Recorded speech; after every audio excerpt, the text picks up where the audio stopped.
أهلا بكم. لنفترض أنه 1000 شخص يشهدون على شيء واحد. 1000 شخص يشهدون على شيء واحد. هل هذا كافي حتى نصدق؟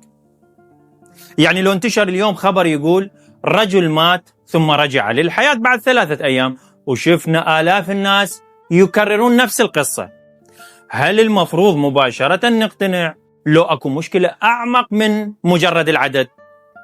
هذه واحدة من المشاكل الفلسفية المهمة راح نتناولها ونحاول نفككها. راح نتكلم عن موضوع المعجزات ونخلي الانطلاقة من فكر الفيلسوف الاسكتلندي ديفيد هيوم، لأن هيوم كان من أكثر الفلاسفة اشتغالا على سؤال كيف نعرف أن الخبر يستحق التصديق. فنريد نشوف ليش الكثير اعتبروه دمر فكرة المعجزات، وليش بنفس الوقت تعرض لهجوم فلسفي قوي. القضية مو بسيطة، مو أنه عدد كبير ذكر نفس الموضوع إذن الموضوع صحيح.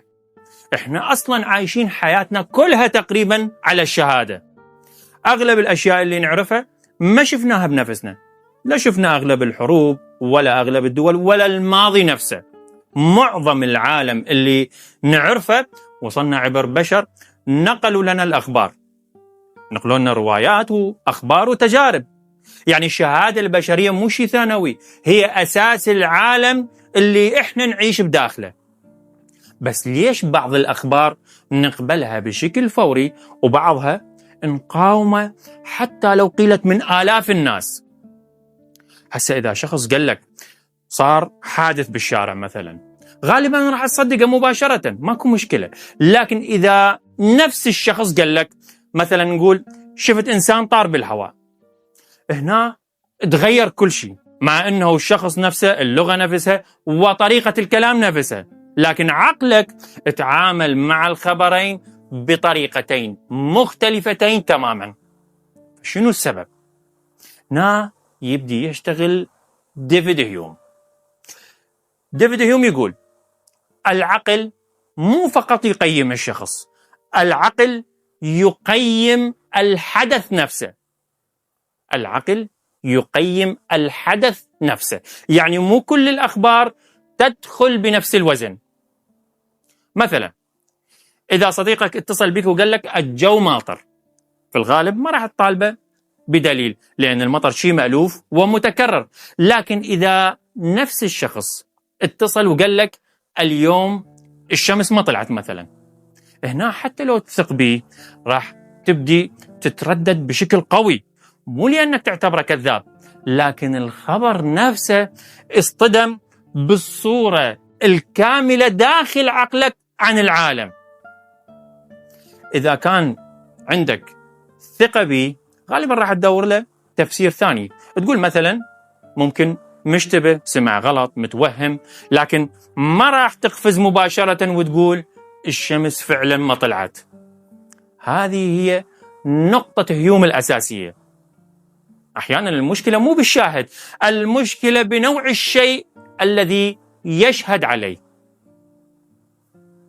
احنا ما نعيش داخل فراغ، كل إنسان عنده صورة داخلية عن الواقع، صورة مبنية مثلا من التكرار، التجربة، العادة، وكل المشاهدات اليومية.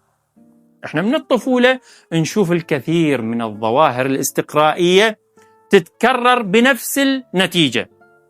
مثلا نشوف النار تحرق، الأشياء تسقط، الناس تموت ولا ترجع، إلى آخره من هذه الأمور. هذه الأمور تتكرر إلى درجة أنه العقل يبدي يتعامل وياها كأنها شكل العالم الطبيعي نفسه. ولهذا تشوف بعض الأخبار تمر بسهولة، وبعضها يخلق مقاومة مباشرة. هذه المقاومة أبد لا تتصورها أنه هي دائما تعصب، لا، احنا دا نحكي عن جزء طبيعي من طريقة اشتغال العقل نفسه. المقاومة هي الحالة الطبيعية اللي لازم تصير، لأن لو الإنسان صدق كل شيء سمعه راح يتحول العالم إلى فوضى كاملة. ولهذا العقل ما يبني قناعته بسهولة على حدث منفرد، خصوصا إذا خالف كل الخبرة السابقة. العقل مو فقط يصدق أو يكذب، العقل يرتب الأخبار داخل درجات. يعني أكو شيء طبيعي جدا، وأكو شيء غريب لكنه ممكن، وأكو شيء يحتاج أدلة استثنائية. وهذا التصنيف يشتغل تلقائيا حتى لو الإنسان ما ينتبه. هسه إذا واحد قال لك شفت قطة بالشارع، عقلك راح يستقبل الخبر بشكل طبيعي وبدون أي مقاومة. لكن إذا قال لك شفت قطة تتكلم، هنا العقل مباشرة يشتغل بالمقارنة، يقول شنو أرجح؟ الحدث وقع فعلا لو الشخص أخطأ، بالغ، فهم غلط؟ هنا العقل يبدأ بالمقارنة. فتشوف هنا قمنا نقترب أكثر من جوهر مشكلة المعجزات، لأن المعجزة مو مجرد خبر غريب.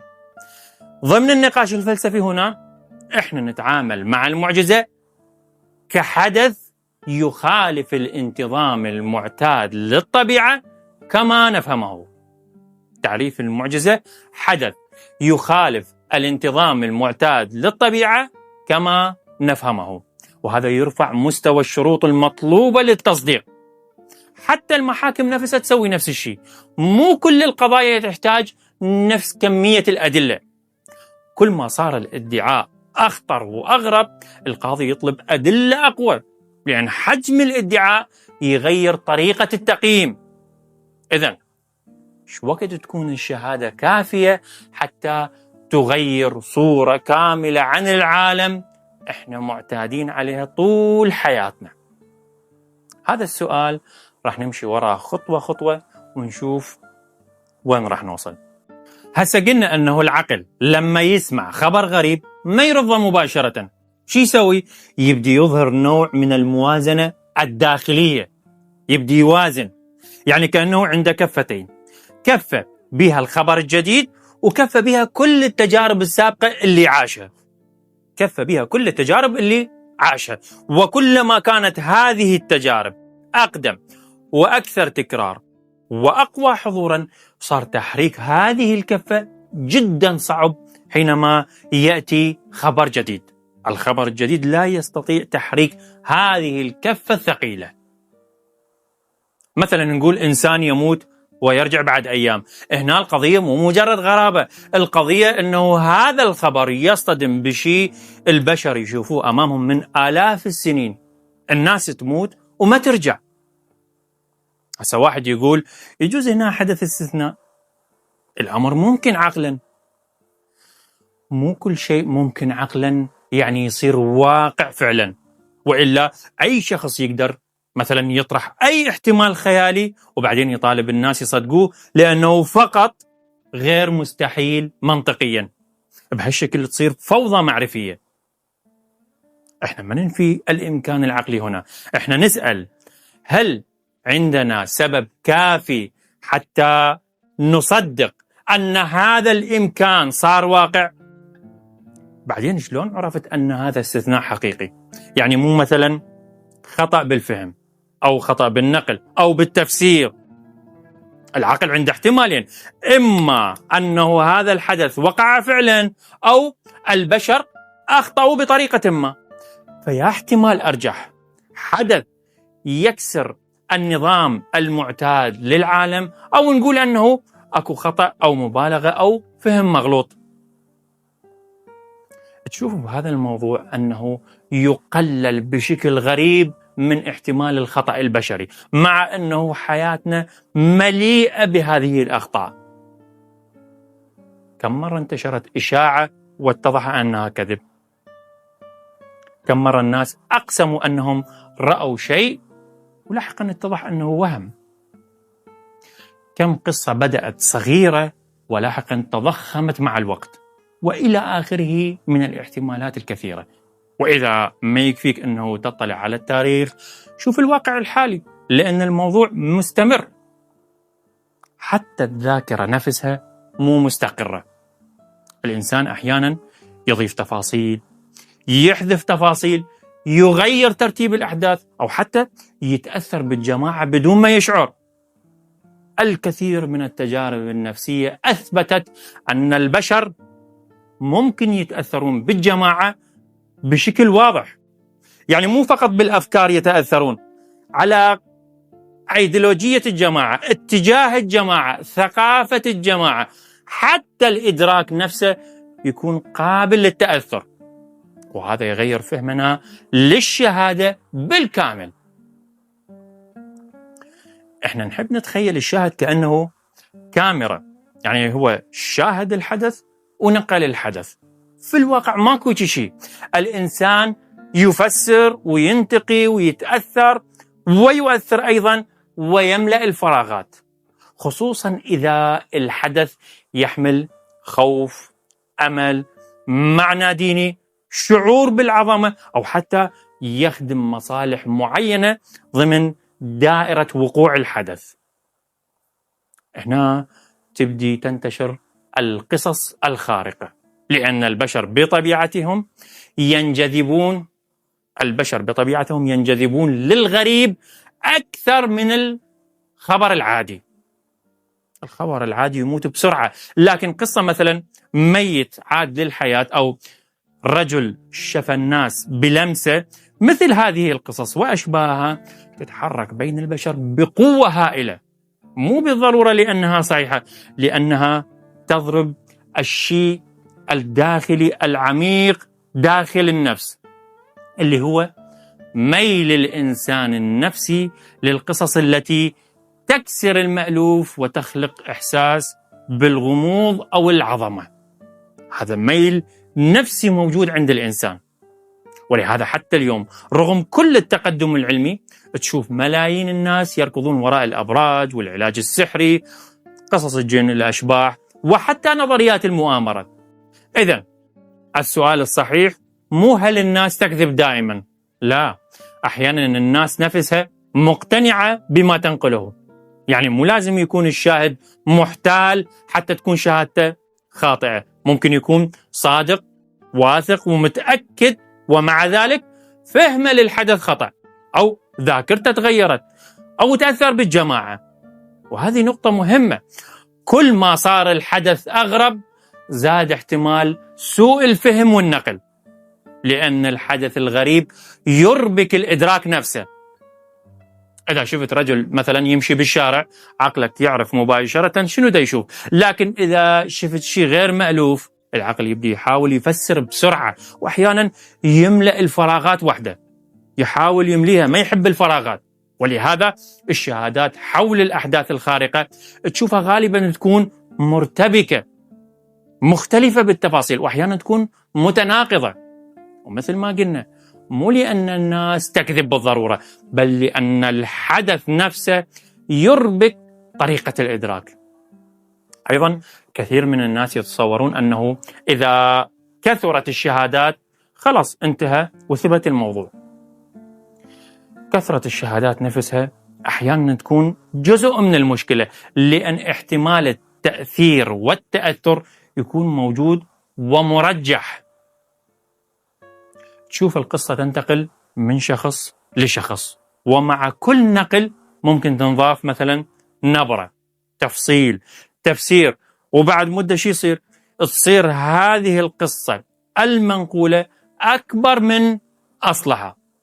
وهذا يصير يوميا حتى بأبسط الأخبار. فشلون إذا كان الموضوع مثلا ديني، عاطفي، خارق، وبالخصوص إذا يمنح الناس شعور بالمعنى؟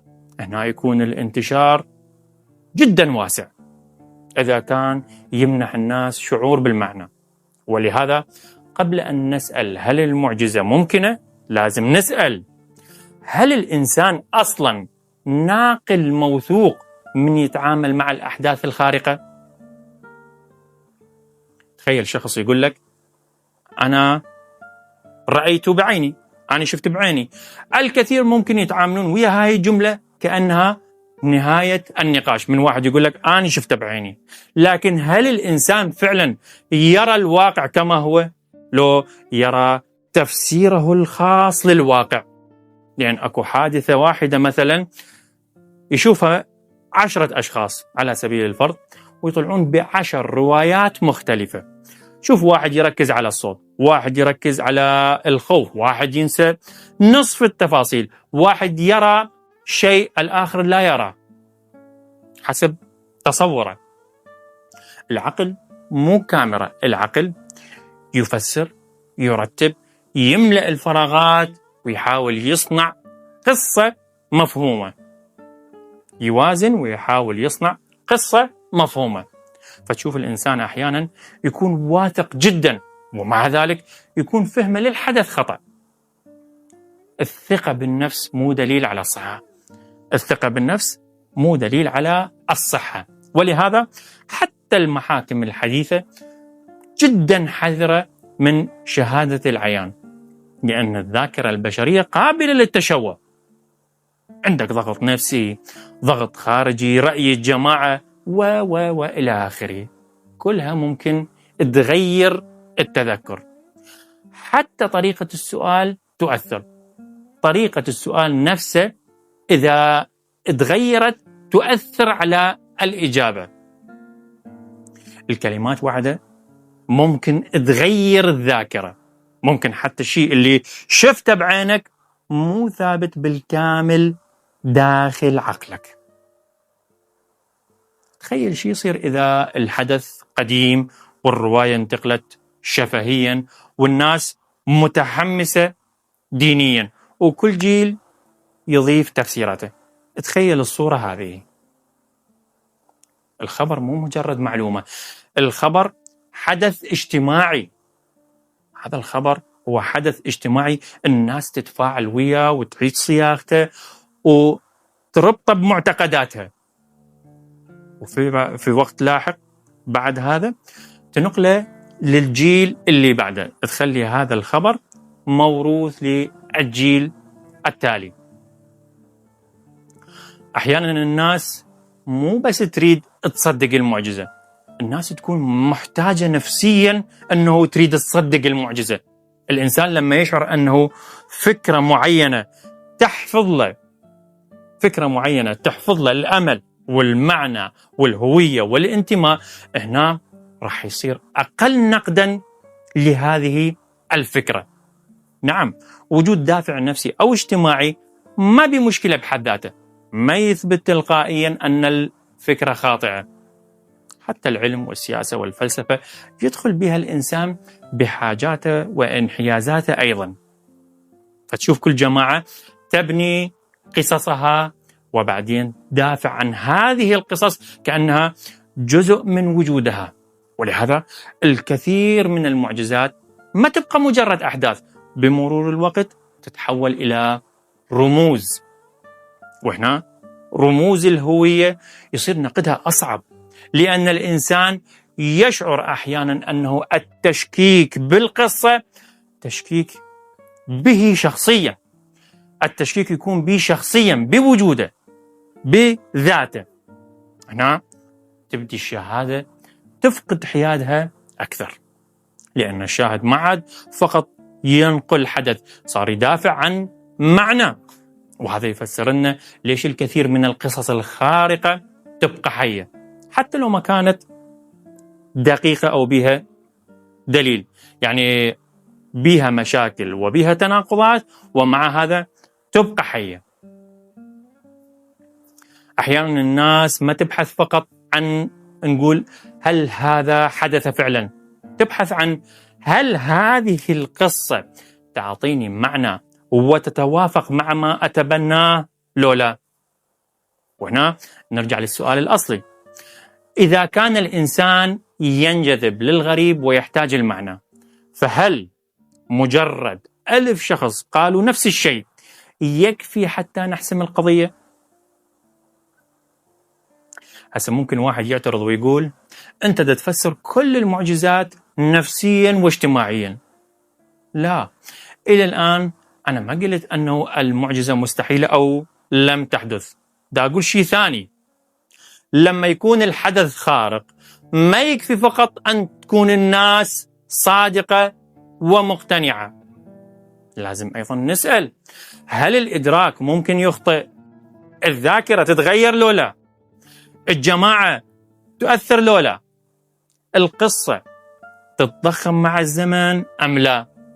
هذه أسئلة مشروعة، وهي بحد ذاتها ما تنفي المعجزة، بس تخلي التعامل ويا الشهادة الخارقة أعقد مما يتصور. خلينا نضغط أكثر على فكرة العدد بما هو عدد. لو تلاحظ أنه أول واحد يسمع تشكيك المعجزة مباشرة يعترض ويقول زين شلون كل هؤلاء الناس كذبوا؟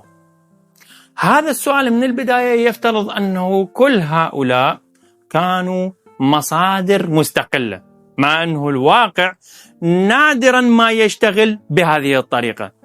أحيانا 1000 شخص تشوفهم وكأنهم 1000 دليل، لكن بالحقيقة يرجعون إلى أصل واحد فقط، قصة أو حدث انتشر والجميع بدأ يعيدها وكل واحد بطريقته الخاصة، وهذا يوميا يحصل.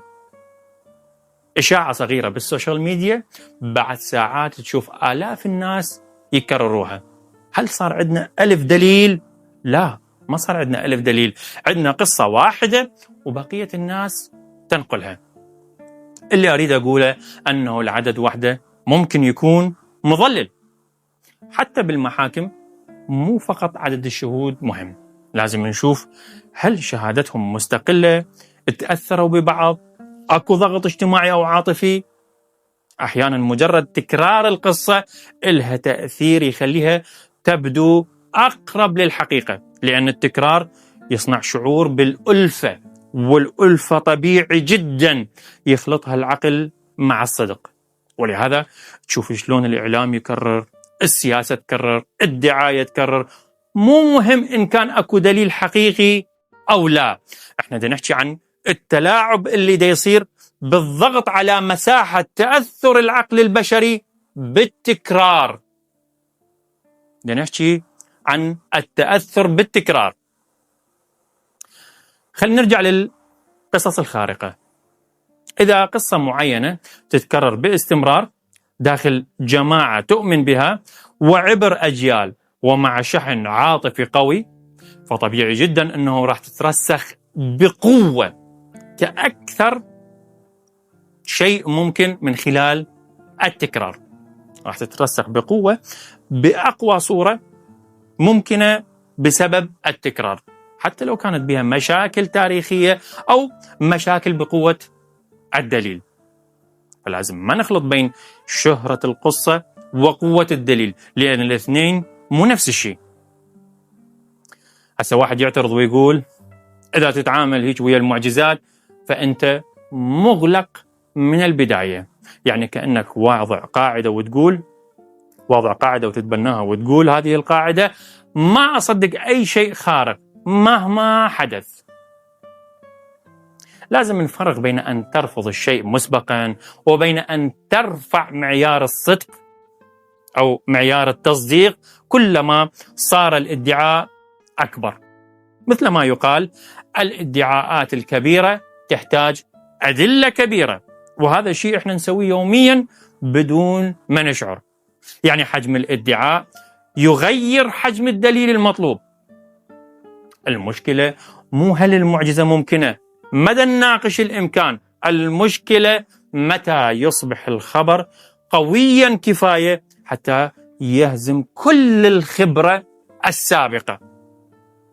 وهذا مثل ما قلنا مو معناه أنه المعجزات مستحيلة عقلا، مدى نناقش هذا. معناه أنه الخبر الخارق يحتاج قدرة هائلة على الإثبات، خصوصا أنه إحنا أصلا ما نوصل للحدث مباشرة، وهذه نقطة مهمة. إحنا نوصل له عبر نقل رواة، ذاكرة، جماعات بشرية، وهنا كل طبقة من هذه الطبقات تضيف احتمال جديد للخطأ أو التغيير. إحنا ما نقول أن العقل يرفض القصة لأنه العقل أثبت استحالته، ما نقول هذا، نقول أنه التفسيرات الأخرى تكون أرجح. يعني العقل مو مضطر يقول هذا الحدث مستحيل 100%، يكفي يقول الخطأ البشري أرجح. حسنا أنت إذا بالبيت وبالليل وسمع الصوت غريب شنو أول تفسير يخطر ببالك؟ هواء، شيء سقط، سبب طبيعي. ما تقول مباشرة مخلوق خارق، لأن العقل يبدي بالتفسير الأقرب للتجربة اليومية اللي يملكها، مو لأن الخارق مستحيل، لأن الطبيعي أرجح. وهذا مو انغلاق عقلي، بالعكس هذا جزء من الطريقة اللي تخلي الإنسان يميز بين الواقع والخيال. هذه هي الطريقة التي يميز بها العقل بين الواقع والخيال. العقل مو فقط يقيم الخبر، العقل أيضا يقيم كمية التغيير التي يطلبها هذا الخبر. كل ما كان التغيير المطلوب بصورة العالم أكبر، صار عبء الإثبات أثقل، ولهذا مو كل احتمال نظري يتحول مباشرة إلى تصديق عملي. احنا نبني حياتنا على توقع أن العالم يعمل بطريقة مستقرة نسبيا، وأي خبر يضرب هذا الاستقرار يحتاج قوة ضخمة حتى يقنع العقل. هسه واحد يقول إذا الإله موجود المعجزة تصير ممكنة. هذا صحيح جزئيا. إذا افترضت وجود إله يتدخل بالعالم، المعجزة هنا تصير داخلة ضمن التصور الممكن عن العالم، المعجزة تصير داخلة ضمن التصور عن العالم. لكن انتبه هنا شنو صار. احنا انتقلنا من خبر وقع فعلا، من سؤال هل الخبر وقع فعلا، إلى صار عندنا سؤال أعمق، انتقلنا إلى ما هو تصورنا عن العالم. شنو تصورنا عن العالم؟ كنا نسأل عن هل الخبر وقع فعلا، هسه صرنا نسأل عن تصورنا عن العالم. وهذه طبقة ثانية من النقاش. السؤال اتطور. تقييم المعجزة مو منفصل عن تصورك عن الطبيعة وانتظام العالم وعن فكرة التدخل الإلهي. القصة الخارقة نفسها ممكن واحد يشوفها دليل قوي، وممكن واحد يشوفها شهادة ضعيفة، كل واحد وحسب انطلاقه من تصور عن العالم. ده شوف السؤال شلون توسع، ما عاد انه هل الناس اخطأت، صار شنو الاقرب للعقل اصلا. نعتبر انتظام الطبيعة هو الاصل، لو نعتبر التدخل الخارق هو احتمال حاضر داخل العالم. ما دا اقول انه ما يظهر لنا داخل النظام الطبيعي لا يمكن ان يكسر، ما دا اقول هذا الشيء. ما يظهر لنا داخل النظام الطبيعي لا يمكن أن يكسر. دا أقول العقل معتاد على أن يبني أحكامه على ما يتكرر باستمرار. ذكرنا هذا، العقل معتاد على ما يتكرر باستمرار ويبني أحكامه على هذا.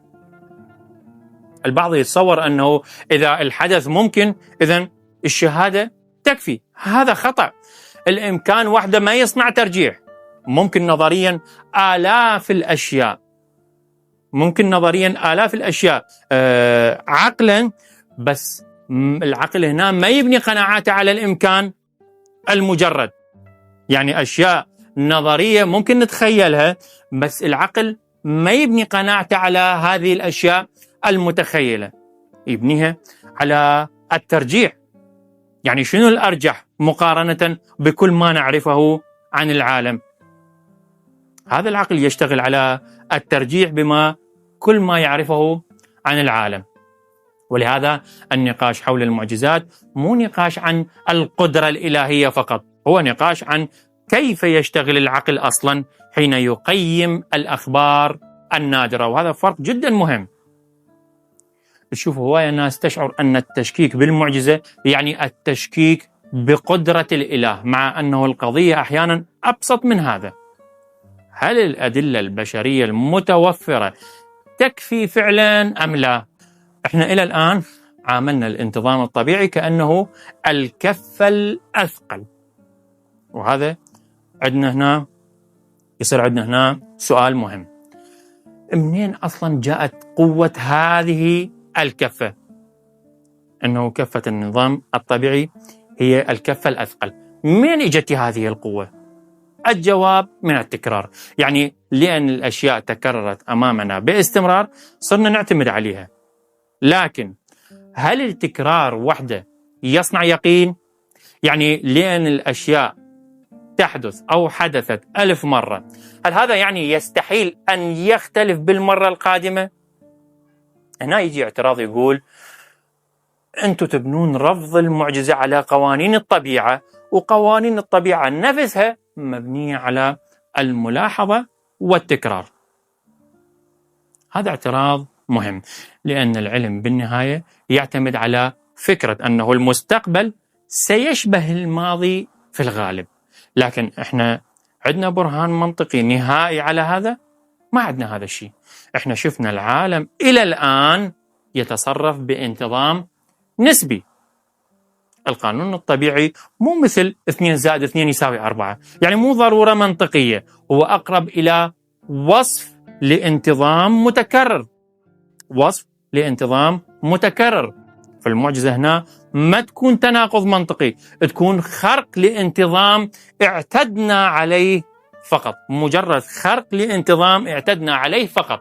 وهنا يبدأ الاعتراض على هيوم، على ديفيد هيوم يشتد، لأن البعض شو يقول إذا كانت الطبيعة نفسها معروفة بالاستقراء، فشلون تستخدم الاستقراء حتى تجعل المعجزة شبه مستحيلة؟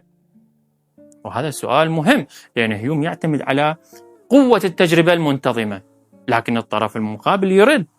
منو قال أنه الانتظام نفسه لا يمكن أن يظهر ضد استثناء؟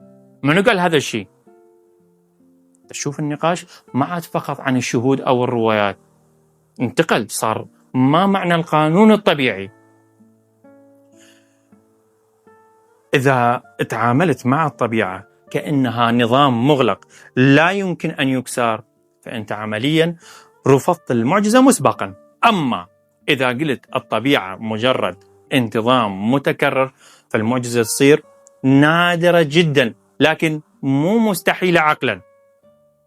إذا كان الاستقراء نفسه غير يقيني بشكل مطلق، فشلون نقرر أصلا متى تكون الشهادة أضعف من التجربة المنتظمة؟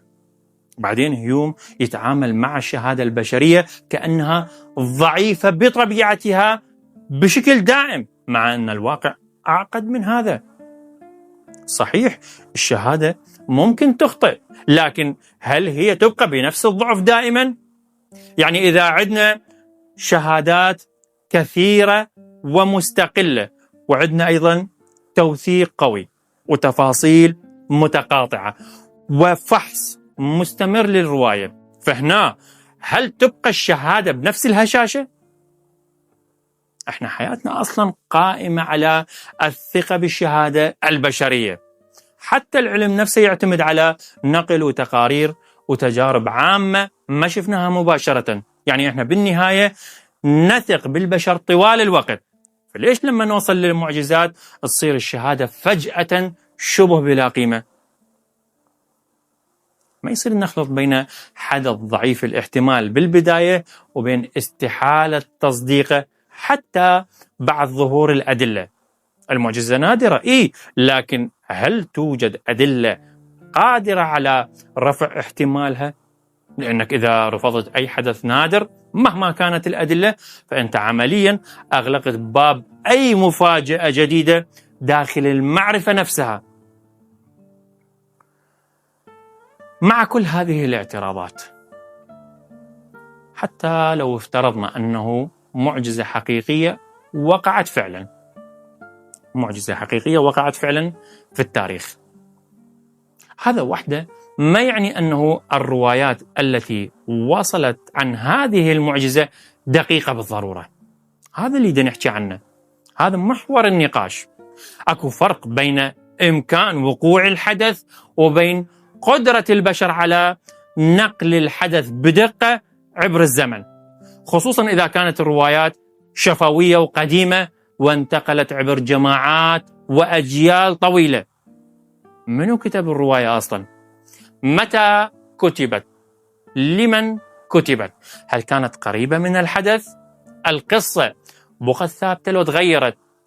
مثل هذه الأسئلة تغير شكل النقاش، لأن التاريخ البشري مليء بالأساطير والمبالغات وروايات مقدسة روايات مقدسة لأديان مختلفة، كل حضارة تقريبا عندها قصصها الخاصة. إذا استخدمنا نفس المعايير نفسها مع جميع الروايات الدينية، راح نضطر نقبل معجزات متعارضة من جهات متعارضة، أو على الأقل نحتاج معيار إضافي للترجيح بينها. عندنا قصص ما ممكن أن تجتمع. بعد كل اللي قلناه، خلينا نتكلم عن حال علم الحديث الإسلامي وبشكل مجمل حتى تكون عندنا صورة أوسع. لما تسمع بوجود علم رجال، جرح تعديل، تصحيح وتضعيف، تتبع الرواة والأسانيد، هذه كلها مفردات في علم الرجال. هنا من تسمع مثل هذه الجمل راح تكون عندك صورة تقول بها أنه علم الحديث هذا بنظام ضخم لحماية الروايات. خلينا نسأل أول شيء، ليش يحتاج المسلمون أصلا لكل هذا التعقيد؟ وهذا هو السؤال المهم، لأن ظهور علم الحديث بحد ذاته هو اعتراف مبكر أنه النقل البشري مو شيء بسيط. يعني لو كان الإنسان ينقل الرواية بدقة، ماكو داعي بعد لتفحص الراوي وعدالته، فحص الراوي وعدالته وذاكرته، وفوقها تسأل عن ضبط للرواية وإلى آخره من هذه التفاصيل. كل هذا ظهر لأن المشكلة كانت موجودة من البداية، خصوصا أن الحديث ما كان مجرد معلومات تاريخية، الحديث صار دين وتشريع وسلطة أحيانا، وهذا جعل الرواية شديدة الخطورة، لأن أي حديث ممكن يرفع جماعة أو يقصي جماعة، ممكن يبرر سلطة، يمنح قداسة لفكرة معينة. ولهذا ظهر الخوف من الكذب والوضع والتدليس والنسيان والوهم إلى آخره. التراث الإسلامي نفسه مليء بالقلق من هشاشة الإنسان العاقل، مليء بالقلق من هشاشة الإنسان العاقل. ورغم كل هذا اللي سووه، بقت تظهر لنا روايات متعارضة واختلافات ضخمة، وحتى أحاديث قد تصنف بأنها متصادمة. ودخلت هذه الروايات لاحقا داخل صراعات فقهية وكلامية ومذهبية. نعم، وجود آلية فحص لا يعني تلقائيا الوصول للحقيقة. حتى المحاكم الحديثة تتحقق وتفحص وتستدعي خبراء، ومع ذلك تخطئ أحيانا. فشلون بمنظومة نقل تمتد إلى قرون كاملة؟ وهنا تبدأ الأسئلة الفلسفية تدخل. هل عدالة الراوي تكفي فعلا؟ الإنسان الصادق هل ينقل دائما بدقة تلقائية؟ الذاكرة هل يمكن الوثوق بها عبر عشرات السنين؟ السياسة، الانتماء، المذهب، لها تأثير في تشكيل الرواية لو لا؟ تاريخ علم الحديث الإسلامي هو محاولة ضخمة لمواجهة مشكلة كيف يتحول النقل البشري الهش إلى معرفة دينية موثوقة. علماء الحديث ما كانوا يريدون فقط مثلا شخص يتذكر، لا، ما كانوا يريدون هذا، كانوا يريدون شخص صادق مستقيم وعنده قدرة دقيقة على الحفظ والنقل، عنده قدرة دقيقة على الحفظ والنقل. ولهذا فرقوا بين العدالة والضبط، لأن الصدق وحده ما يكفي. الإنسان ممكن يكون صالح ومتدين وصادق النية، لكن ضعيف الذاكرة مثلا، يخلط الروايات، ينقل بالمعنى، يتأثر مثلا بمن حوله. وهنا المشكلة، شلون أصلا تقيس الضبط بهذه الصورة، بهذا التوسع؟ لأنك بالنهاية تحكم على ذاكرة بشر. فتشوف ظهرت مشاكل وتصنيفات للرواة كثيرة جدا.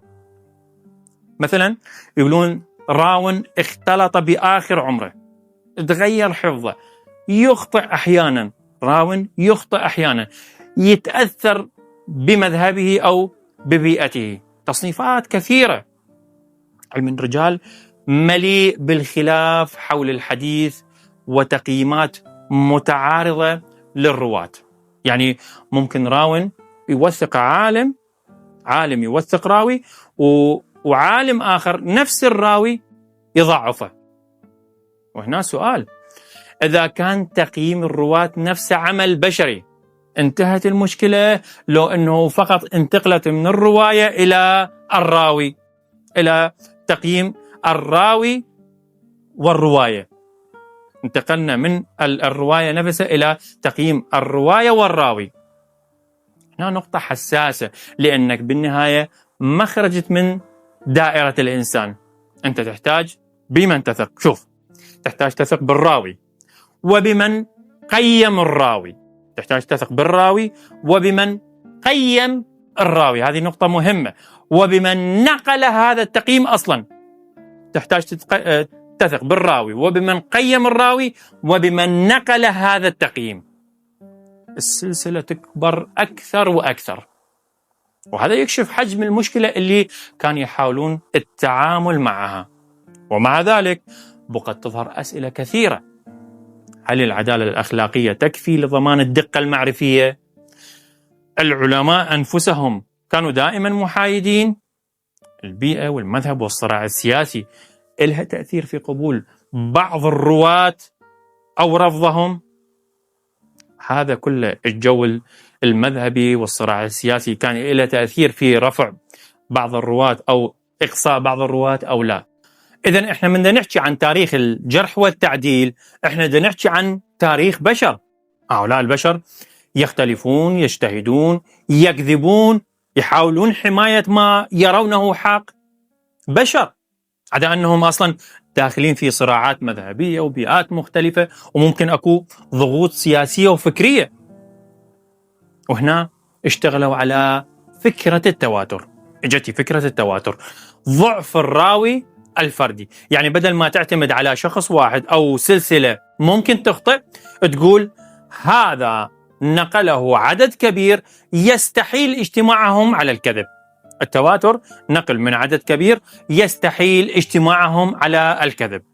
يعني العدد الكبير يعطي إحساس بالثبات والقوة، لكن شنو هو اللي يجعل التواتر قوي؟ فهنا اجت شروط مثل كثرة الناقلين، استقلال الطرق، استمرار النقل بكل طبقة، اعتماد على المشاهدة المباشرة، إلى آخره من هذه الشروط. لكن هنا نرجع لنفس المشكلة اللي اتكلمنا عنها. أحيانا تكون الثقافة الواحدة، المقدسات المشتركة، تكرار طويل للحدث، سلطة دينية أو اجتماعية، كل هذه تكفي حتى تتحول الرواية إلى شيء بديهي داخل الجماعة. كل هذه اللي ذكرتها كافية إلى تحويل الرواية إلى شيء بديهي داخل الجماعة. هل كثرة الناقلين تلغي تأثير البيئة والانتماء والتوقعات المشتركة؟ لأن كل ناقل بالنهاية يبقى إنسان داخل جماعة تؤمن أصلا بالقصة. زين، إذا كان التواتر بشروط المثالية يقدم كطريق إلى اليقين، فالسؤال ما يكون عن الفكرة في صورتها النظرية فقط، لا، السؤال يكون: هل هذه الشروط تحققت فعلا في كل رواية نعاملها كأنها يقين؟ فعليا تحققت هذه الشروط أم لا في كل رواية نعاملها كأنها يقين؟ زين، شلون ظهرت روايات متعارضة وكرامات في أديان مختلفة ويقينيات متصادمة بين جماعات متعددة؟ شلون ظهر كل هذا؟ لأن كل جماعة تقريبا عندها نقل واسع، وعندها ثقة داخلية عالية، وعندهم قصص يعتبروها بديهية. فشي يسوي العقل هنا مع كل هذا؟ مستحيل يقبل الجميع، لأن بعضها يناقض بعضا بشكل مباشر. وهنا يبدي الشك يدخل لفكرة أنه الانتشار وحده يساوي الحقيقة، يساوي حقيقة، الانتشار يساوي حقيقة، لأن المجتمع ممكن يكرر الرواية ويورثها ويمنحها قداسة، وبعدين يعيد إنتاجها عبر أجيال. ممكن هذا، وكل هذا يصير بدون قدرة حقيقية على التحقق من أصل الحدث نفسه. كل هذا يصير بدون تحقق من أصل الحدث نفسه، ما عندنا هيك قدرة. ولهذا مشكلة التواتر مو مجرد عدد كبير، التواتر مرتبط بعلم نفس الجماعة وبالهوية والسلطة والذاكرة الجمعية، مرتبط بكل هذا. تقريبا كل جماعة تقول النقل الصحيح عندنا. شوف السني عنده رواة وأسانيد وتراث كامل، شوف الشيعي أيضا عنده رواة وأسانيد وتراث. وحتى الفرق الأصغر كانت تبني قناعاتها على نقل جماعي وتاريخ خاص بها، وكل جماعة تشوف نفسها أقرب للحقيقة وهي وريثة النقل الصحيح وتثق برجالها ورواياتها. الثقة بالنقل مو منفصلة عن الهوية والبيئة والانتماء اللي نشأ داخله الإنسان. ولهذا غالبا يصير شعور الفرد أنه روايات جماعته طبيعية ومعقولة، بينما روايات الجماعات الأخرى غريبة أو مبالغ بها. التواتر أحيانا ما ينقل فقط الخبر، ينقل لك إحساس الجماعة بأن هذا الخبر بديهي، وبالتالي تورث الثقة والقداسة وطريقة الفهم هذه لهذا الخبر. ولهذا يصير نقدها صعب نفسيا، خصوصا إذا كانت مرتبطة بالخلاص والهوية، مرتبطة بالخلاص والهوية وأيضا صورة الإنسان عن الكون والحقيقة. مو شرط المشكلة تكون الناس كلها تكذب، لا، ممكن الإنسان أصلا يجد صعوبة بفصل الحقيقة عن الجماعة والمقدس وعن المعنى اللي يعيش بداخله. الإنسان يجد صعوبة بفصل الحقيقة عن هذه المفاهيم. ولهذا الروايات الدينية تمتلك قوة هائلة، مو لأنها مدونة بالكتب، لأنها تعيش داخل الهوية اليومية، تعيش داخل طقوس وتربية وشعور بالانتماء. هسه واحد يقول على كلامك هذا إذن كل شيء ينهار، فلا بد من التواتر لأنه يحل المشاكل ويعطينا قطع. الإنسان ما يعيش بيقين مطلق ولا حتى يقدر يعيش، احنا نعيش عبر ترجيحات وثقة نسبية وخبرات مشتركة، حتى حياتنا اليومية قائمة على هذا. ومع ذلك قرر تبني قناعاتك وتعيش طبيعي. البعض يريد من التواتر يقين رياضي مغلق، مع أن المعرفة البشرية كلها تقريبا ما تشتغل بهذه الطريقة. لكن بنفس الوقت هذا مو معناه أنه كل الروايات متساوية، وهنا يجي التوازن. العقل يحتاج يبقى منفتح ويشك، يبقى منفتح ويشك.